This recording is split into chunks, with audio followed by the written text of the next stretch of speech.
ketua Masjid Jami'ul Mu'minun yang sama-sama kita hormati dan mukarram Ustaz Haji Iskandar serta seluruh jajaran pengurus di antaranya Ustaz Haji Nuryadi Hilman, Ustaz Abu Bakar dan seluruh masatidzah jamaah yang dirahmati oleh Allah Subhanahu wa taala. Alhamdulillah kita bersyukur kepada Allah pada pagi hari ini kita diberikan nikmat yang sangat besar dapat melaksanakan sholat subuh berjamaah. Mudah-mudahan sholat kita diterima oleh Allah Subhanahu wa taala. Salawat dan salam semoga tercurah kepada uswah hasanah kita, teladan kita Nabi Muhammad sallallahu alaihi wasallam, kepada keluarga beliau, para sahabat dan semua pengikut setia beliau hingga yaumil qiyamah. Mudah-mudahan kita semua yang berkumpul di tempat ini bisa berjumpa dengan beliau nanti di dalam jannahnya Allah Subhanahu wa taala. Ma'asyiral muslimin wal muslimat rahimakumullah. Kita akan melanjutkan pembahasan surat Yusuf. Kita sudah membahas beberapa ayat dari surat Yusuf, yaitu ketika Nabi Yusuf alaihissalam berada di dalam penjara. Nabi Yusuf alaihissalam ketika berada di dalam penjara, beliau berkumpul satu sel, satu tahanan dengan 2 orang pelayan. Kalau tidak salah kita sudah membahas ini. Yang satu adalah yang menuangkan khamar kepada raja. Yang satunya lagi membuat roti atau makanan untuk raja. Dua-duanya dituduh ingin meracuni raja, sehingga pada akhirnya mereka dipenjara. Lalu di dalam penjara mereka bermimpi dan mimpinya diutarakan kepada Nabi Yusuf alaihissalam. Mereka menjelaskan mimpinya kepada Nabi Yusuf, ingin mengetahui hakikat dari mimpi yang mereka alami. Yang satu dari mereka mengatakan bahwa dalam mimpinya dia menuangkan khabar kepada raja, dan yang satu lagi mengatakan bahwa ketika tidur dia bermimpi ada burung di atas kepalanya, yang kemudian burung itu mematuk-matuk kepalanya. Disampaikanlah mimpi itu kepada Yusuf. Singkat cerita, Nabi Yusuf mengatakan bahwa salah satu di antara kalian akan tetap hidup, akan selamat, akan terus melayani raja, yaitu yang menuangkan khamar karena tidak terbukti bersalah. Yang satu lagi yang membuatkan roti buat raja itu terbukti bersalah. Maka disebutkan wa ammal akhar fa yusnab fatakulu tayru min ra'si. Dia dihukum, hukumannya adalah dengan cara disalib sampai mati. Ketika mati menjadi bangkai, maka bangkainya dimakan mulai dari kepalanya oleh burung-burung yang lewat di sekitarnya. Itulah yang dijelaskan oleh Nabi Yusuf kepada mereka. Kemudian salah seorang dari mereka yang menuangkan minuman keluar dari penjara. Mereka kemudian mengatakan, Nabi Yusuf mengatakan kepada yang selamat, yang bebas tadi, kata dia, udhkurni inda rabbik fa'ansahu syaitanu dzikra rabbik. Tolong ingatkan raja tentang nasib saya. Sebab nasib Nabi Yusuf alaihi salam ini tidak jelas. Kesalahannya tidak jelas. Lamanya di penjara juga tidak jelas. Sehingga Nabi Yusuf mengatakan, udhkurni inda rabbik. Tolong ingatkan raja tentang nasib saya. Sebut saya, ceritakan tentang saya kepada raja. Fa'ansahu syaitanu dzikra rabbih. Ternyata dia lupa cerita kepada raja. Yang selamat ini lupa cerita kepada rajanya. Siapa yang membuat lupa? Yang membuat lupa itu adalah setan. Fa'ansahu syaitan. Nah, ini memang kerjaannya setan, membuat manusia lupa. Jadi kalau manusia lupa ibadah, lupa sholat, lupa mengerjakan kewajiban, itu kerjaannya setan. Setan ingin membuat manusia lupa melakukan kewajiban sebagai hamba Allah. Al-insan mahallul khata wal nisyan. Manusia memang tempatnya salah dan lupa. Maka itu yang menjadi sasaran tembak setan. Setan itu selalu membuat manusia lupa dari kewajiban-kewajiban agamanya. Dulu, ma'asyiral muslimin wal muslimat rahimakumullah, ayah kita yaitu Adam alaihi salam itu yang berada di dalam surga disuruh untuk menempati surga dan diperintahkan kepada dia, dipersilahkan kepada Adam, demikian pula dengan Hawa. Mereka boleh makan apa saja yang ada di dalam surga, boleh menikmati semua yang disediakan oleh Allah di dalam surga. Ketika mereka Adam dan Hawa berada di dalam surga, maka iblis tidak senang. Iblis berusaha untuk mengeluarkan mereka dari surga. Caranya apa?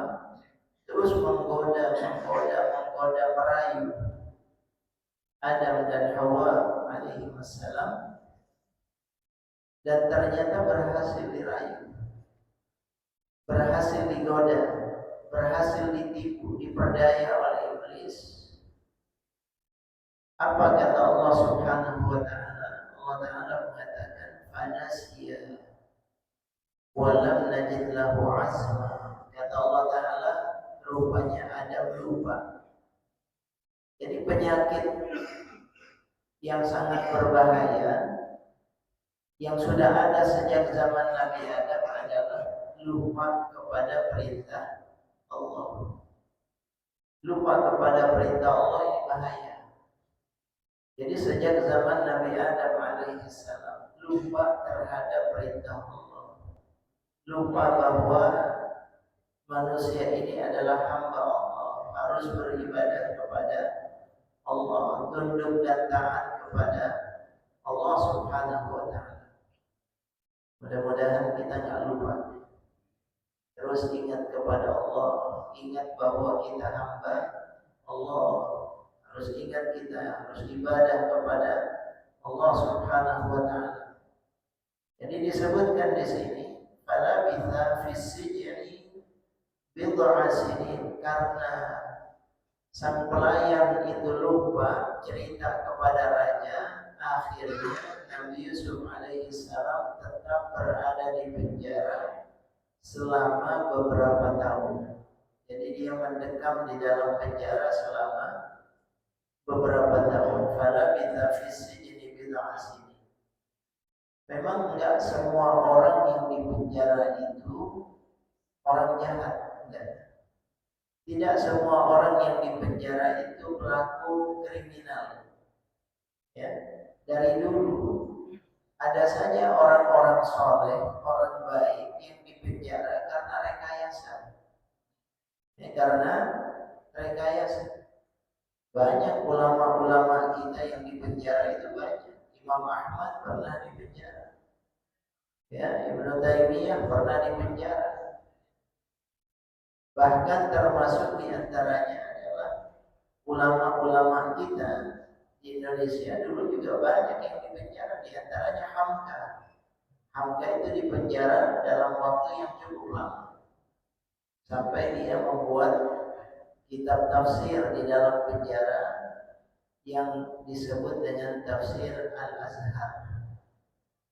Itu karya yang ditulis di dalam penjara. Jadi banyak orang-orang baik yang karena tuduhan tidak berdasar masuk ke dalam penjara. Ini ujian. Tapi selalu saja ada hikmah. Selalu saja ada hikmah yang diberikan oleh Allah Subhanahu wa taala kalau disikapi dengan positif. Kalau disikapi dengan baik.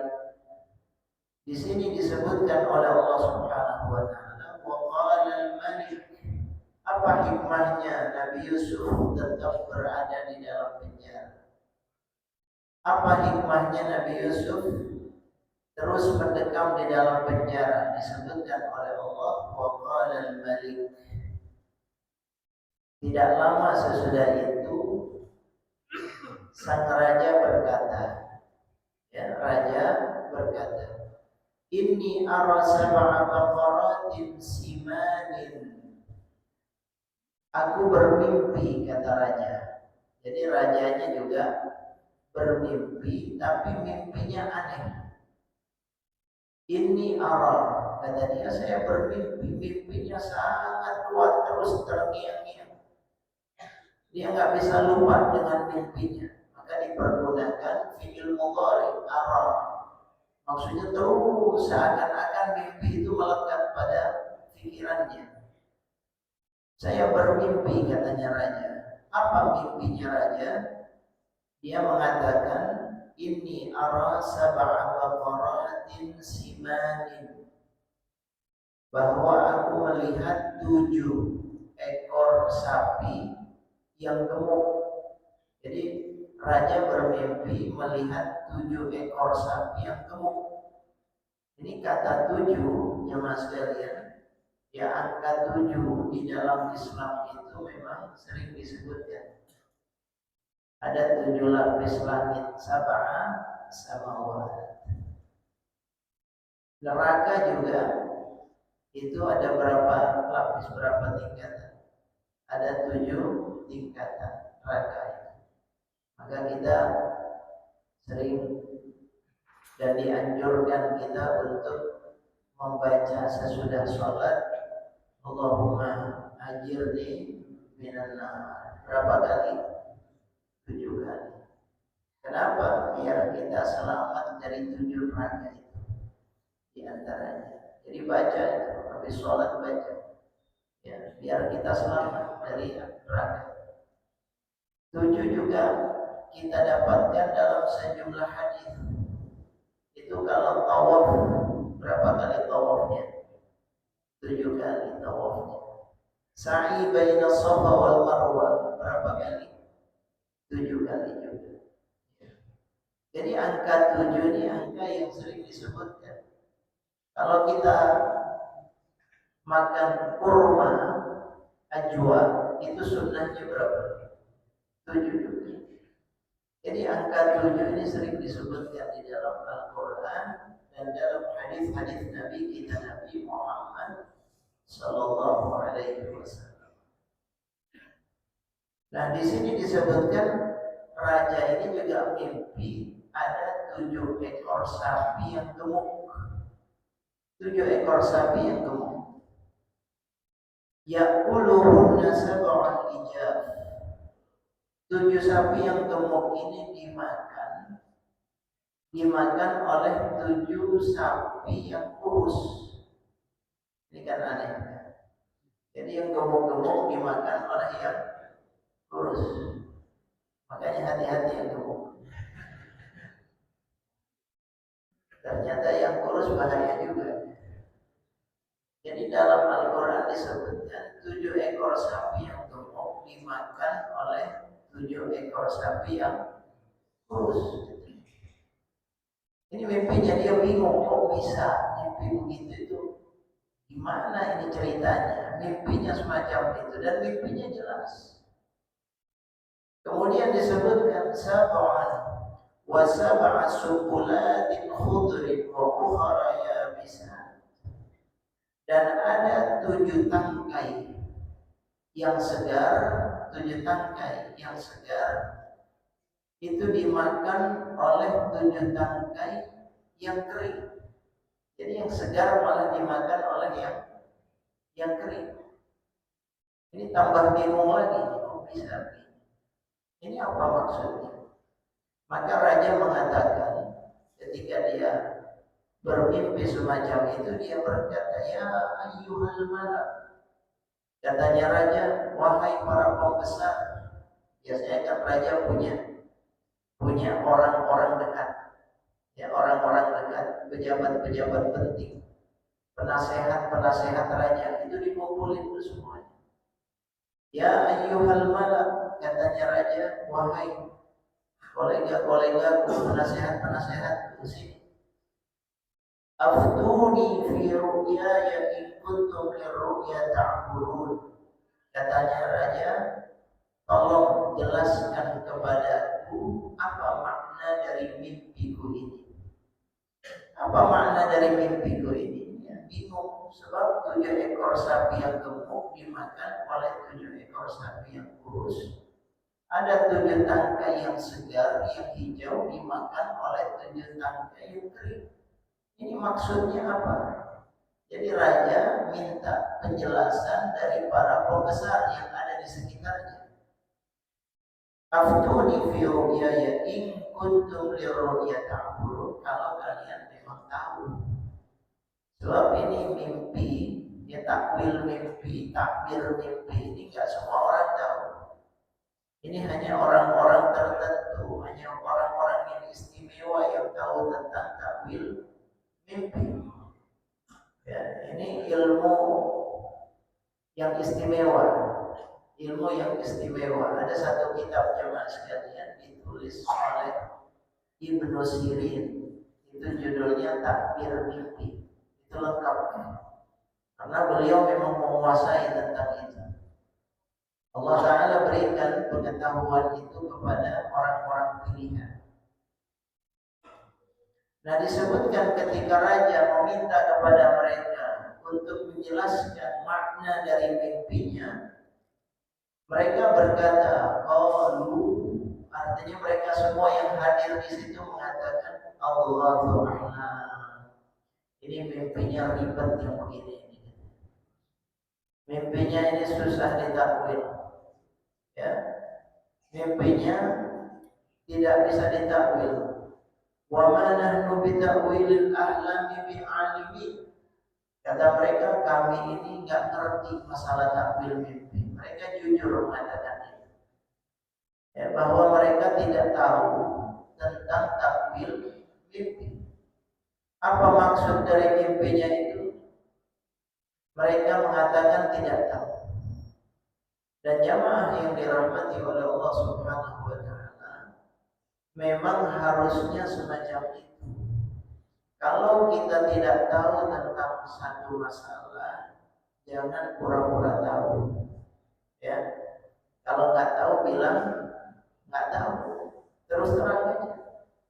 Jangan sampai ada orang ditanya tentang satu masalah, satu persoalan, apalagi persoalan yang sangat penting, lalu dia ingin menunjukkan kemampuan dirinya, pura-pura tahu atau sok tahu, akhirnya menjadi bencana, bahaya, menyesatkan dan ini nggak boleh. Orang semakin pandai, semakin cerdas, semakin berilmu, semakin hati-hati. Ya, semakin hati-hati. Itu kayak ilmunya padi, semakin berisi semakin merunduk, semakin takut. Karena itu Imam Malik Imam Malik kalau ditanya tentang satu hal, dimintai fatwa tentang hukum agama, beliau sering mengatakan, la a'lam, saya enggak tahu. Coba tanya sama fulan. Padahal beliau alim besar, tapi beliau mengatakan tidak tahu. Beliau gurunya Imam Syafi'i. Imam Syafi'i saja berguru kepada Imam Malik. Tapi Imam Malik kalau ditanya tentang satu persoalan, beliau mengatakan saya tidak tahu. Coba tanya sama fulan. Karena saking hati-hatinya. Ya, jadi jangan sampai banyak sekarang ini orang berfatwa, fatwanya menyesatkan. Bahaya. Ya. Dulu ada pada zaman Nabi Shallallahu Alaihi Wasallam seseorang yang berani berfatwa tanpa ilmu, ya, berani berfatwa tanpa ilmu. Ada sahabat yang ikut dalam medan jihad, kepalanya terluka. Ketika kepalanya terluka, tiba-tiba dia junub, mimpi dia junub. Kalau orang junub, untuk membersihkan dirinya harus mandi besar, ya kan? Harus mandi besar. Maka dia bertanya, gimana nih saya luka di kepala ini? Apa yang harus saya lakukan? Sahabat mengatakan, ya nggak ada jalan lain, kamu harus mandi besar. Akhirnya dia mandi besar, lukanya semakin parah, akhirnya dia meninggal dunia.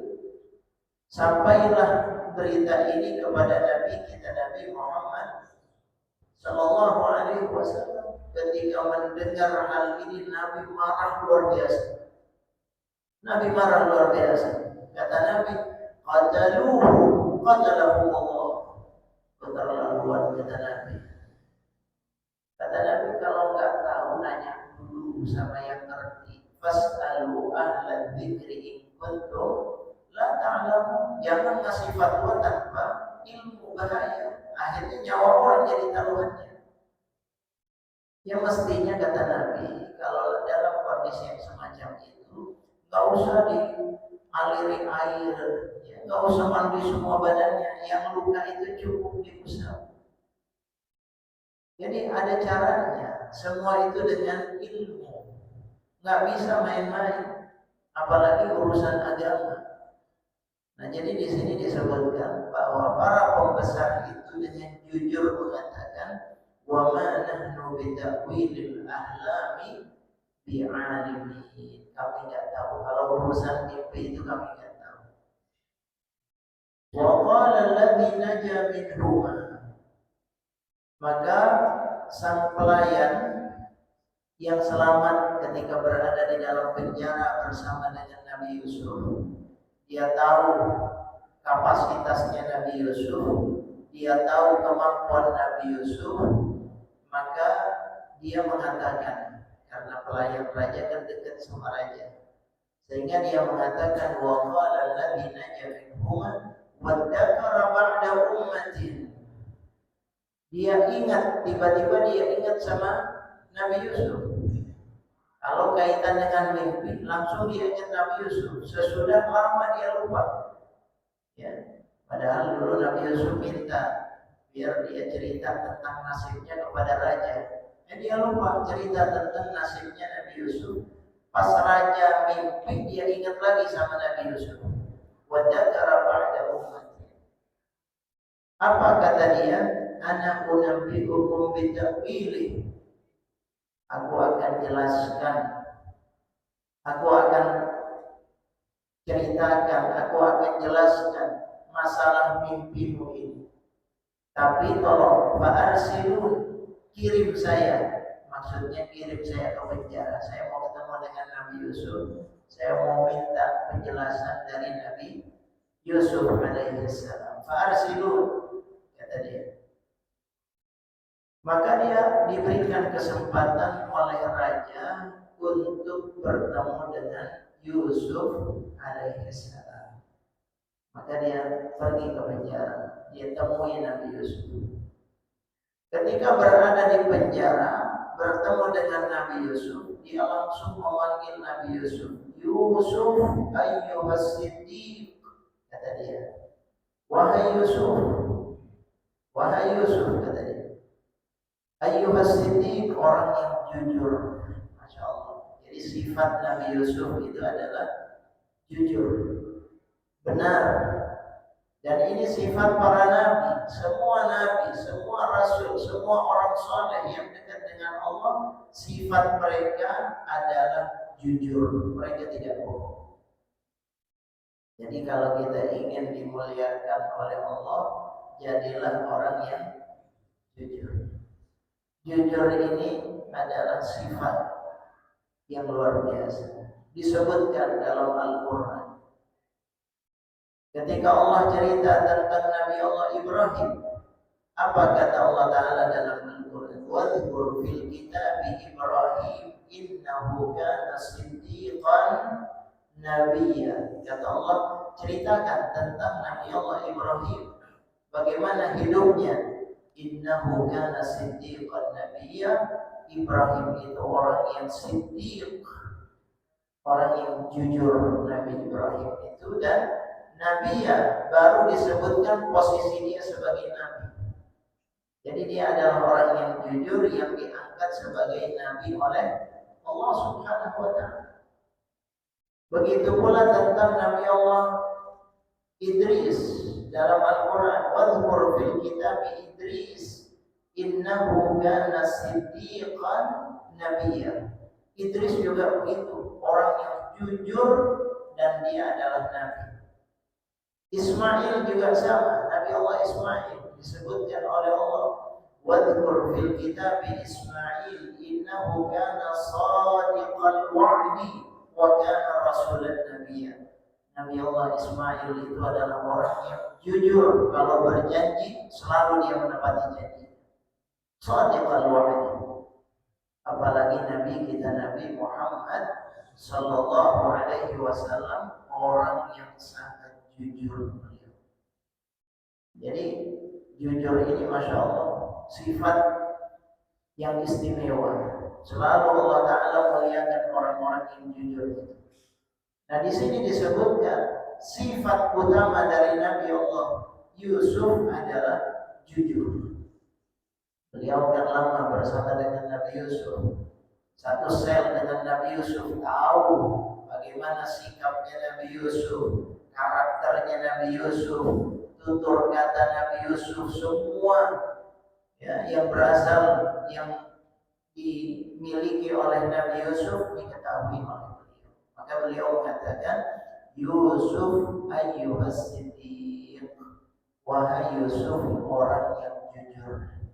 Aftina fi sab'i baqaratin simanin ya'kuluhunna sab'un ijaf. Tolong jelaskan kepada kami terkait dengan 7 ekor sapi yang gemuk dimakan oleh 7 ekor sapi yang kurus.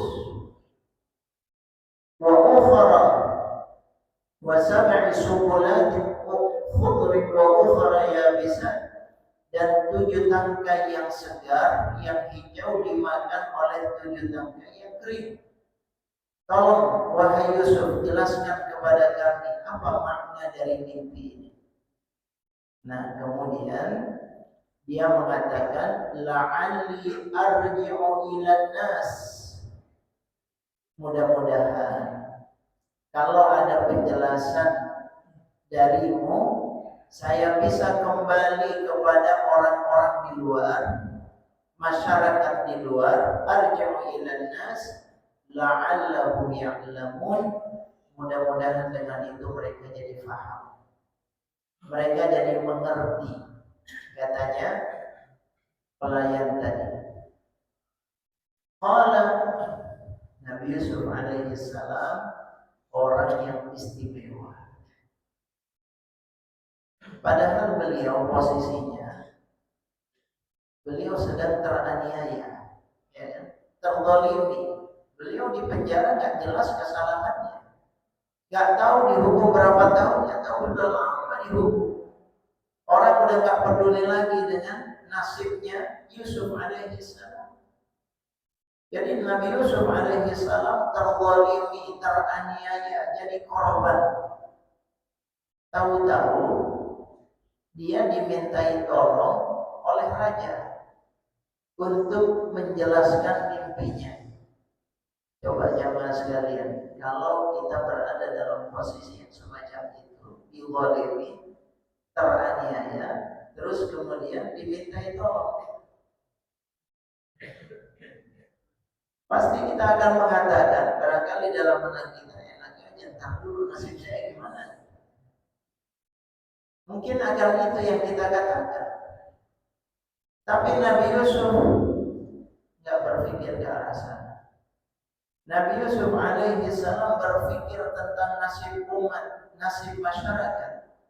Jadi ketika beliau mendengarkan mimpi tadi, diinformasikan tentang mimpi yang dialami oleh raja, beliau langsung ingat kepada umat, kepada masyarakat. Ini kaitannya dengan nasib orang banyak. Jadi beliau tidak mau mengungkapkan kepentingan pribadi beliau, kepentingan pribadi ntar aja dulu. Ini kepentingan orang banyak yang harus didahulukan. Maka beliau dengan jujur, dengan lugas beliau mengatakan, qala tazra'una sab'a sinina da'aban. Kata Nabi Yusuf, udah, saya paham ini apa yang akan terjadi. Kata Nabi Yusuf, kalian semuanya mulai dari kalangan atas sampai kalangan bawah, kalian semuanya harus nanam. Kalian semuanya harus menanam selama 7 tahun dengan sungguh-sungguh. Artinya apa? Nabi Yusuf bukan cuma menjelaskan apa yang akan terjadi, tapi beliau memberikan solusi. Hebatnya Nabi Yusuf. Ya, singkatnya ini akan terjadi musim kemarau nanti. Nah, 7 tahun ini musim subur, kondisi lagi bagus-bagusnya. Kata Nabi Yusuf, gak ada jalan, kalian harus menanam sebanyak-banyaknya, harus memproduksi dengan maksimal. Mereka semuanya petani memang, kebiasaan mereka, ya, profesi mereka adalah bercocok tanam. Cuma untuk 7 tahun ini harus dilipat gandakan produksinya, harus lebih maksimal menanamnya 7 tahun ini. Kata Nabi Yusuf, tazra'una sab'a sinina da'aban, nggak bisa main-main lagi. 7 tahun ini harus menanam sebanyak-banyaknya, kata Nabi Yusuf. Hebatnya Nabi Yusuf, dia memberikan solusi.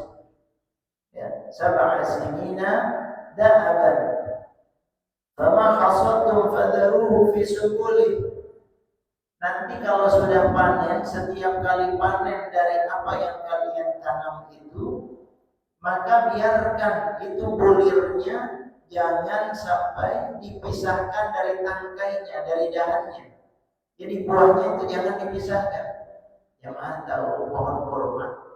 Pohon kurma itu kan ada yang pakai tangkai. Itu yang pakai tangkai, yang masih tetap di tangkainya, biasanya lebih tahan lama daripada yang dipisahkan dari tangkainya. Nabi Yusuf paham tentang itu, sehingga dia mengatakan nanti kalau panen, jangan dipisahkan itu gandum, biji gandum dengan tangkainya, biarin aja di tangkainya. Katanya Nabi Yusuf alaihissalam, fadaruhu fi sumbuli illa qalilan mimma ta'kulun, kecuali sedikit yang kalian makan, boleh kalian makan, tapi yang gak dimakan yang disimpan, simpan sama tangkainya. Kata Nabi Yusuf, yang kalian makan silahkan kalian makan, tapi sedikit makannya, hemat. Kata Nabi Yusuf. Jadi disuruh untuk berhemat. Ini Masya Allah, Nabi Yusuf seorang yang punya kecakapan dalam menata kondisi. Jadi krisis pangan pada masa Nabi Yusuf itu bisa diatasi dengan cara yang beliau ajarkan. Kemudian disebutkan, "Tsumma ya'ti min ba'di dzalika sab'un syidad." Nanti sesudah 7 tahun ini akan datang masa sulit. 7 tahun masa sulit. Ya, 7 tahun masa sulit, masa kering, masa paceklik. Nanti nggak bisa orang menanam karena kering kerontang, nggak ada air. Ya. Jadi nggak bisa menanam. Sab'un syidad ya'kulna ma qaddamtum lahunna, sehingga pada 7 tahun itu kalian akan memakan dari hasil panenan 7 tahun sebelumnya.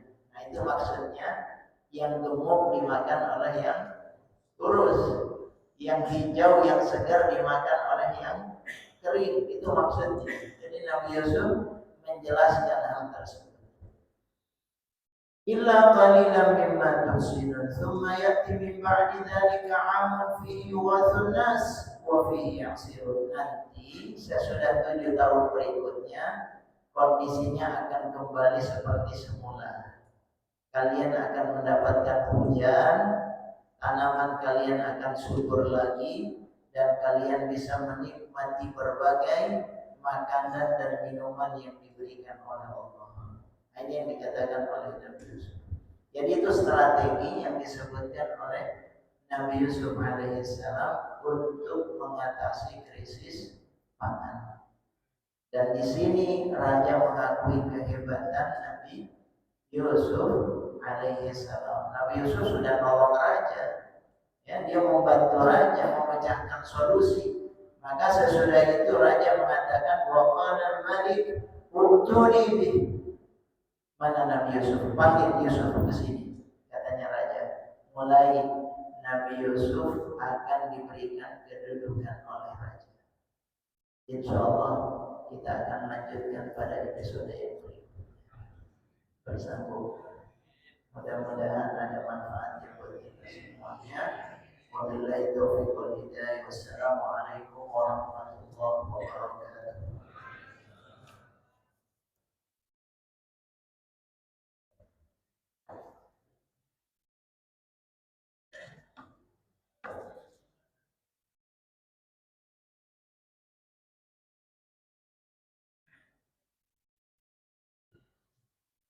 Baiklah jemaah sekalian, mungkin ada satu atau dua pertanyaan.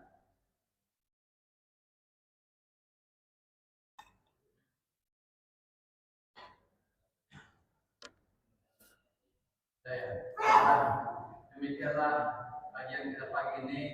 Mudah-mudahan kita pulang membawakan ilmu yang disampaikan oleh guru kita dan bisa diaplikasikan dalam kehidupan sehari-hari. Wabillahi taufiq.